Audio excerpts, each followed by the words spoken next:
Salut mes petits effroyables et bienvenue dans cette nouvelle vidéo. On va faire un petit book haul, petit grand book haul. J'avais prévu de passer en no buy sur cette année 2025 et ça s'est pas passé comme prévu parce que j'ai énormément vendu sur Vinted et n'ayant pas prévu dans mon budget à la base personnel d'acheter des livres, et bien vendre des livres sur Vinted m'a donné une petite euphorie, donc j'ai racheté sur Vinted. Il y a quelques neufs, mais pas beaucoup que j'ai acheté. Le reste des neufs, c'est des choses qu'on m'a offert. Je vais sans plus tarder passer à cette vidéo qui va être assez conséquente. Et comme je suis une personne qui adore faire les choses à l'envers, je vais commencer par ceux que j'ai reçus le plus récemment pour finir par ceux que j'ai reçus début janvier.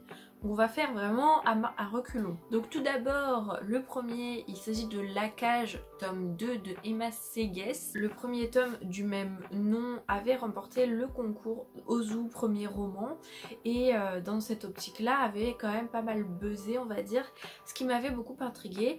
Et en l'ayant lu, j'avais pas mal apprécié, même si la fin je la trouvais un petit peu bâclée, mais j'avais quand même envie de voir le tome 2 parce que justement pour moi cette fin n'allait pas, donc le voici. Au niveau de l'histoire, on était sur des jeunes femmes qui se réveillent du jour au lendemain dans une pièce qu'elles ne connaissent pas, avec d'autres jeunes femmes qu'elles ne connaissent pas, sans comprendre pourquoi, et on va être dans cette optique-là. Je ne peux pas vous en dire plus, sinon je vais vous spoiler, mais je suis très heureuse de pouvoir finir cette saga avec ce tome 2. Récemment, ma mère m'a offert La Cité au mur incertain de Haruki Murakami. C'est un livre que je voulais énormément parce que en fait j'ai envie de tester l'auteur. Je ne savais pas par quoi commencer et quand je lui ai expliqué que je voulais le tester en lui montrant ce livre-là, et bien elle me l'a pris.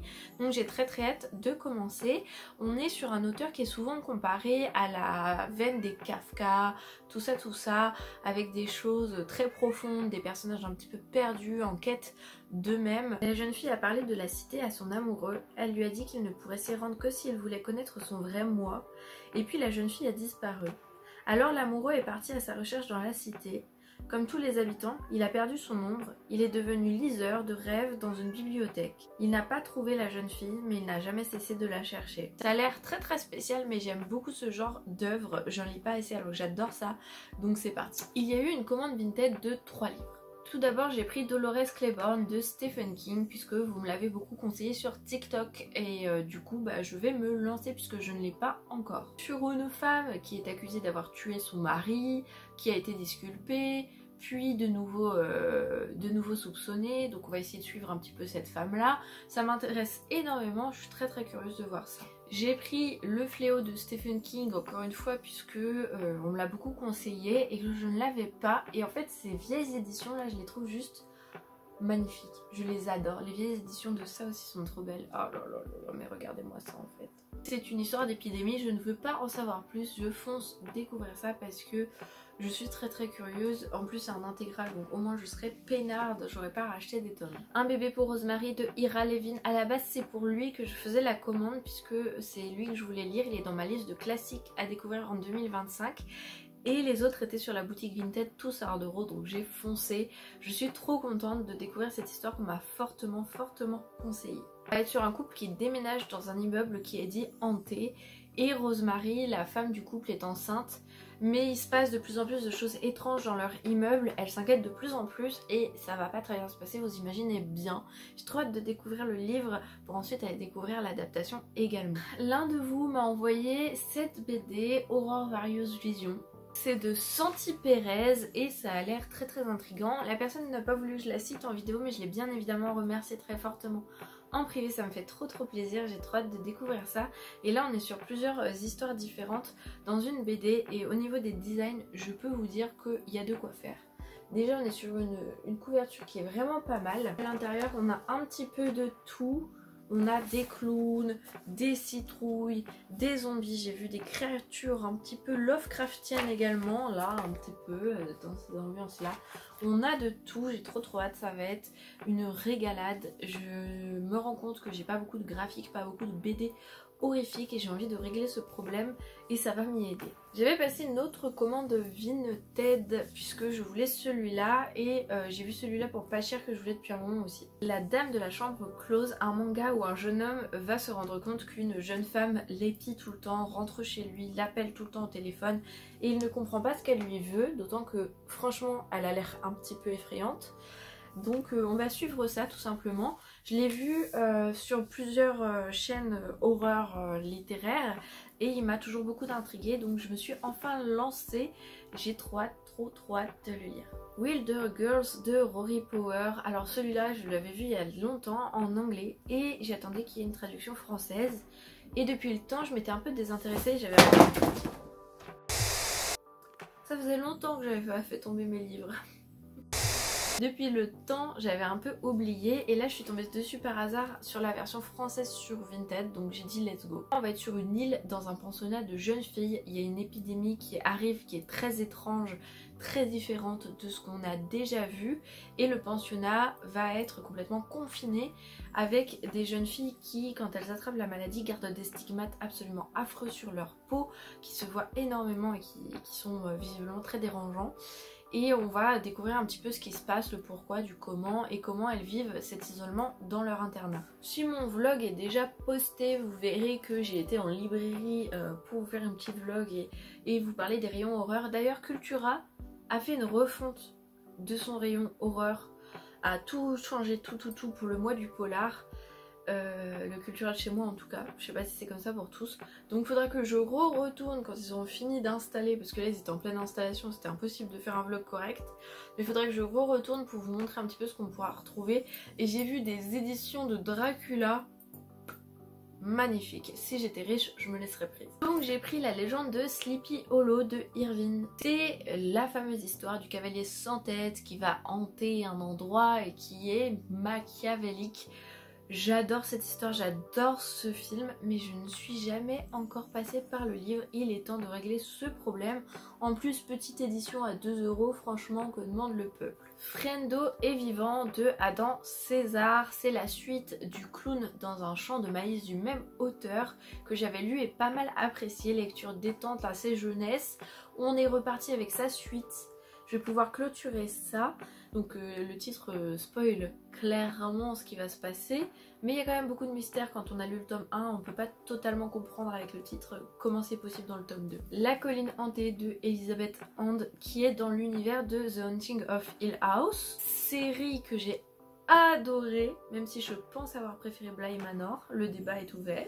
Cette série qui est inspirée du livre La maison hantée de Shirley Jackson que j'aime et que je n'ai pas encore lu, et bien comme ce livre est dans l'univers et va parler d'une jeune dramaturge qui s'isole dans le château de Hill House pour écrire, et forcément ça va pas bien se passer, c'est obligé, et bien je vais lire La maison hantée de Shirley Jackson puis celui-là pour rester dans ce même univers, et ce sera peut-être l'occasion de me re-regarder les séries The Haunting of Hill House et The Haunting of Bly Manor que j'avais beaucoup aimé.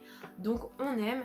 En plus, ça a l'air tout à fait sympathique. Amazon. J'ai pris La chambre de lactation de Frédéric Soulier puisque c'est un livre qu'on m'a énormément recommandé, que j'ai vu énormément passer et qui donc m'a forcément rendu extrêmement curieuse. On est sur un groupe de cambrioleurs dont l'un d'eux est plombier. J'ai rien dit, technicien hydrocurage. C'est assez précis, je vais pas vous mentir. Il va intervenir chez une vieille femme très riche et va se dire mais c'est parfait ça pour cambrioler ici. Sauf qu'il est pas au bout de ses peines le jeune homme. On est sur un livre très court mais encore une fois très intriguant. Je sens grandir ma peur de Yann Red. J'étais très intriguée par ce titre et il s'agit d'un couple qui va chez les parents du jeune homme. Ils se connaissent depuis pas tant de temps que ça, mais il y a déjà de l'eau dans le gaz puisque la femme, semble-t-il, voudrait le quitter après ce repas. Mais ça va pas se passer comme prévu, on n'en sait pas plus, c'est très intriguant. J'ai vu des mauvais retours quand je vous l'ai présenté sur TikTok, des gens m'ont dit ah j'ai pas du tout aimé, c'est trop spécial et tout. Donc j'ai un peu peur, mais en même temps c'est le genre de récit que j'aime bien, donc on verra. Fin de Patrick Sénécal, je n'avais plus de Patrick Sénécal dans ma bibliothèque, problème réglé. Là on est sur un récit assez intéressant puisqu'on est dans une ville, on va suivre une famille particulièrement, et dans la ville où habite cette famille va arriver un cirque et on n'est pas au bout de nos peines. Assassin, oui, comme vous tous, comme tout le monde, et hypocrite, et lâche, et envieux, débauché, frustré, égocentrique, vil, infâme, assoiffé de pouvoir, d'argent et de luxure, couvert de vernis de la respectabilité pour mieux camoufler nos désirs qui nous rongent et nous tuent, dégoulinant de bonne conscience avec nos conjoints, nos enfants et notre boulot, et aveugles, volontairement et désespérément aveugles, jusqu'à ce que la réalité nous crève les yeux et le cœur. Humains depuis la caverne, depuis le serpent et sa pomme, humains jusqu'au bout des ongles. Ça vous donne pas trop envie de lire le livre? Mais encore une fois, venant de Patrick Sénécal, on est sur une bonne grosse pavasse. Ça, c'est une édition qui n'est pas française, c'est une édition québécoise. Moi, j'aime bien parce que je retrouve les expressions québécoises et j'apprends plein de trucs. C'est juste que je les trouve jolies, puis j'ai acheté les premiers comme ça, donc autant continuer sur cette lancée. Alors, les deux derniers neufs, un qu'on m'a offert et un que j'ai craqué, mais parce que j'ai eu une réduction dessus, je vous expliquerai. Imitateur de Sam Holland. Alors, chez HarperCollins, je pense que celui-ci, vous l'avez vu passer, puisque HarperCollins l'a envoyé aux personnes qui font des revues pour eux. Moi, ma maman me l'a offert en le voyant passer, elle l'a trouvé intéressant et à juste titre, il m'intéressait. On est sur un tueur en série qui va imiter les plus grands tueurs en série, les plus grands. Les pires tueurs en série, disons plutôt, et qui va vouloir aller carrément encore plus loin et faire toujours pire.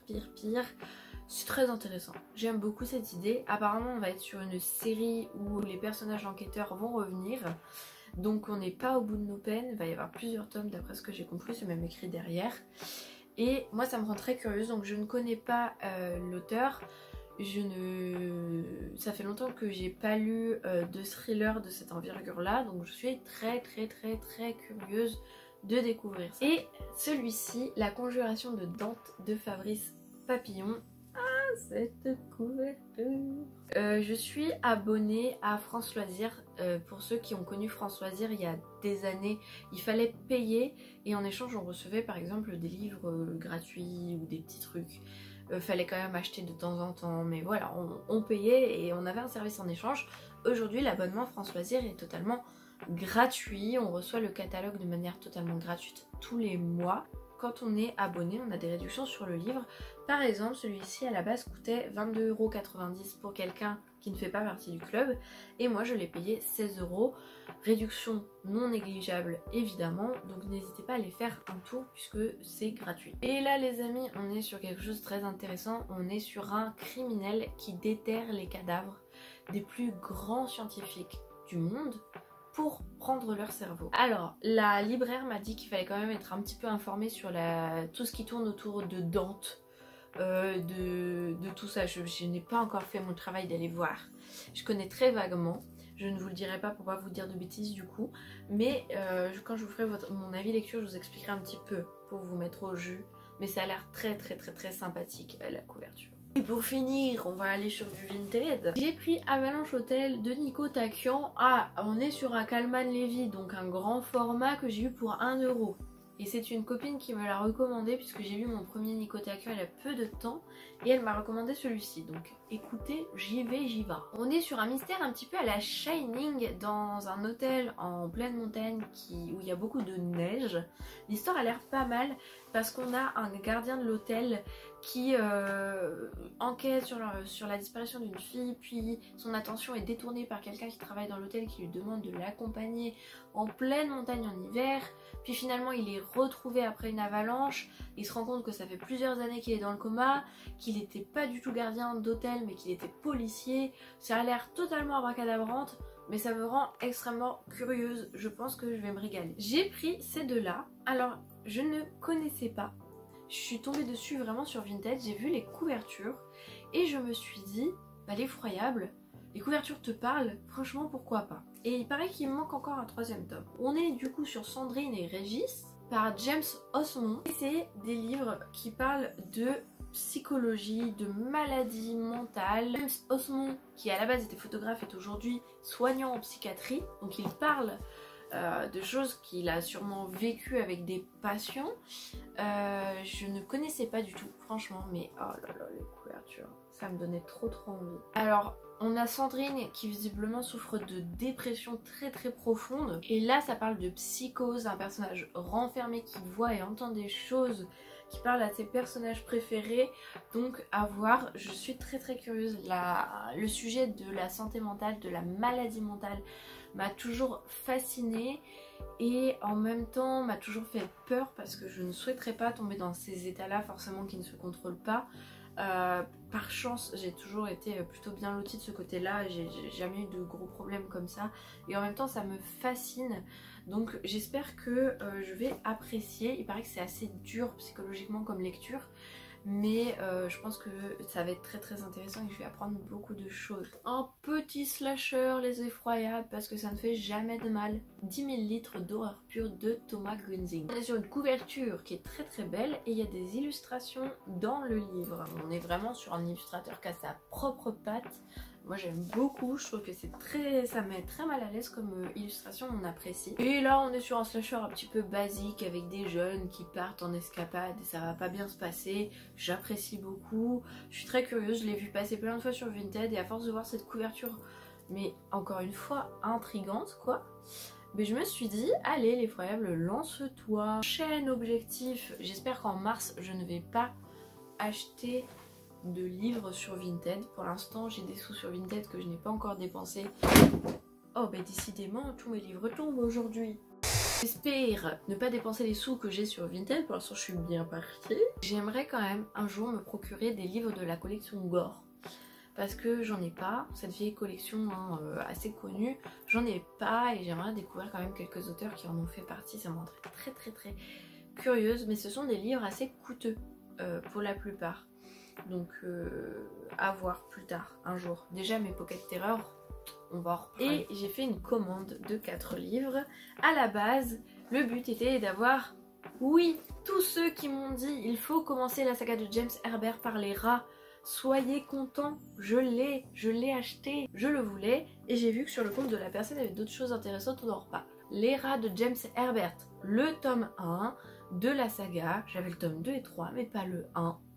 Problème réglé. On est sur des rats qui ont assez faim puisqu'on va découvrir des restes ensanglantés de victimes. Voilà. Il va falloir que je me lance là-dedans, je n'ai plus d'excuses, j'ai tous les tomes. J'ai également pris le miroir de sang de Jean Scous que je n'avais pas. Donc voilà, un Pocket Terror que je n'avais pas. On est sur une femme qui a un don de voyance et qui peut voir des meurtres qui sont commis tout simplement. Sauf qu'un jour elle va voir plusieurs meurtres commis par la même personne, mais elle n'arrive pas à identifier le tueur. Il est sombre, il vit la nuit, et regardez-moi cette couverture, vous devinez très bien en regardant la couverture quel genre de tueur c'est. Donc le mélange est sympathique, j'aime bien, j'ai hâte de lire ça. J'ai également pris Le Trône de Satan de Graham Masterton. Vous connaissez mon amour pour Masterton, je pense maintenant, et c'est un de ceux que je n'avais pas. Il faudrait que je trouve Manitou aussi, qu'on m'a beaucoup conseillé. On est sur un homme qui va acquérir un fauteuil, sauf que ça va pas bien se passer avec ce fauteuil. Visiblement il a l'air maléfique et l'homme va chercher à s'en débarrasser, mais ce n'est pas aussi simple que ça, évidemment. J'ai très hâte de le lire aussi. Masterton a toujours de très bonnes idées, je trouve. On aime. Et on termine ce petit book haul avec un livre de zombies. 4 histoires de zombies. Au niveau des auteurs, je vais vous laisser lire. Les noms là, ça a l'air d'être des noms allemands, nordiques un petit peu. En tout cas, ça a l'air très sympathique. C'est une édition que je connais pas forcément. C'était pas du tout prévu, mais encore une fois c'était sur la boutique de cette personne et ça m'a intéressée. Les 4 nouvelles de ce recueil transportent le lecteur aux confins du surnaturel et du macabre. Au pays de Galles d'abord, où opère le maléfice d'un village hanté, puis dans un laboratoire de médecins américains où un docteur exhorte des cadavres à se révolter contre les vivants. Sur une île lointaine ensuite, où un savant ressuscite des morts et les rend immortels, puis en Californie enfin sur les traces d'un vampire millénaire. On est sur 4 petites nouvelles qui ont l'air fort sympathiques. J'ai hâte de découvrir ça, j'ai pas beaucoup de livres qui parlent de zombies, donc on règle également ce problème. Et voilà mes petits effroyables, quand je regarde les rushs, là on est à 28 minutes 44, je trouve que c'est ultra raisonnable pour le nombre de livres que j'avais à vous présenter, je ne me suis point éparpillée. Avant de clôturer cette vidéo, je voudrais vous demander, est-ce que vous auriez des conseils sur des livres d'horreur illustrés, des BD d'horreur, des mangas d'horreur. Bon, en manga d'horreur, je suis quand même à la page, je les achète pas, mais j'en connais pas mal.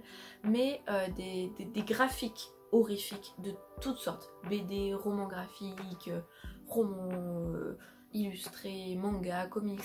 Des livres d'horreur de manière générale avec des images. C'est vrai qu'au niveau roman, je suis assez rodée.